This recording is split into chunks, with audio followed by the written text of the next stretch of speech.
Apple just dropped the iPhone 16e, a brand new addition in the iPhone 16 family. The official name is 16e and not SE4. Previous iPhone SE 3rd generation came in 2022 and after 3 years, we have got the iPhone 16e. iPhone SE 3 has discontinued now and Apple says iPhone 16e features the performance, intelligence and privacy. So let's explore the iPhone 16e, is it worth it or not, and let's compare it with iPhone 15 and 16. But before we start, if you haven't already, make sure to subscribe to Algorithm Life and hit the bell icon for the latest tech and EV videos. Let's get started. iPhone 16e has 6.1-inch Super Retina XDR display, that is H2H OLED display, bigger than the previous SE models which were 4.7 inches. So now there are no small or compact phones from Apple. And if you were a fan of Touch ID like me, now there is no Touch ID. The Touch ID has gone forever. Instead, there is Face ID with notch. And you won't get any dynamic island. It is the notch, same as iPhone 14. iPhone 16e is protected with ceramic shield which is resistant to splashes, water and dust. It has the latest generation Apple Silicon A18 chip, the same as in iPhone 16 lineup but with just 4-core GPU to bring Apple Intelligence in more affordable phone. You get all the Apple Intelligence features like writing tools, Genmoji, Image Playground, cleanup in photos, new Siri and ChatGPT integration. There is only single camera of 48 megapixel with 2x telephoto zoom, but there is no ultra wide because they want to make it a budget iPhone. But you can shoot videos in 4K, you get portrait mode, night mode and 12 megapixel front camera.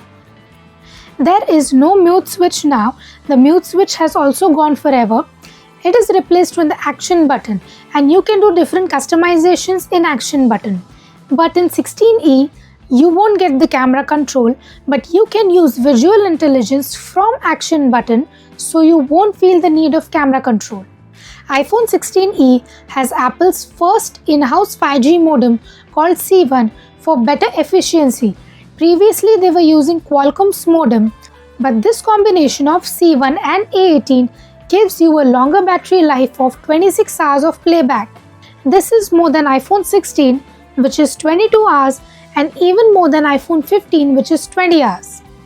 iPhone 16e has USB-C and not the Lightning port anymore. There is no MagSafe charging, you just get wireless charging up to 7.5 watts. iPhone 16e has two colors, black and white. Previous generation SE models had 3 colors, black, white and product red, but this time it's just black and white. The price of iPhone 16e starts at 59,900 rupees, that is $599 for 128GB storage.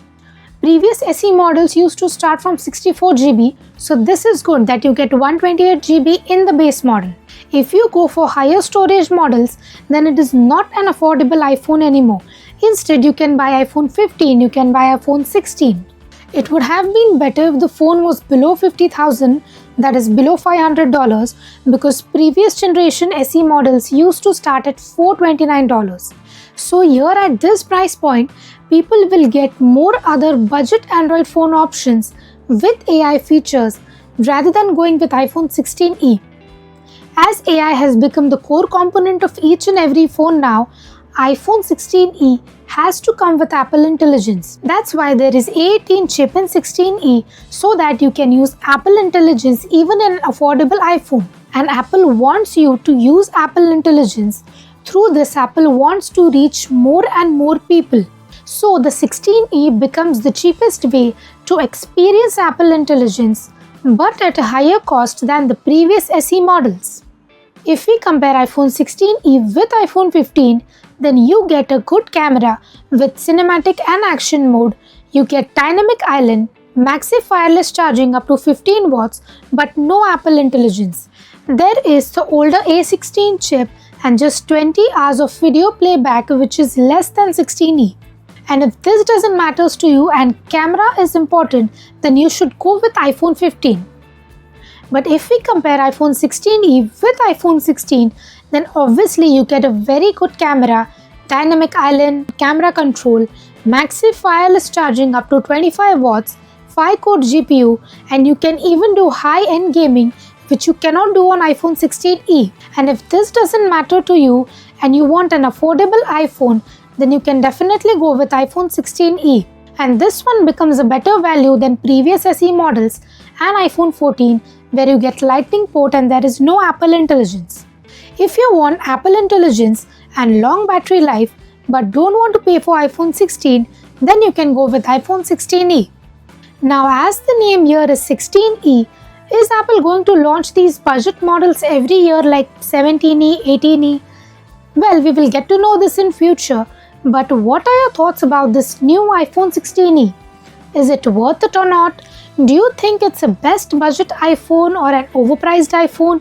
And are you going to buy one? Let me know in the comments below, and don't forget to like this video, share it with your friends, and subscribe to Algorithm Live for the latest tech and EV videos. Thank you for watching.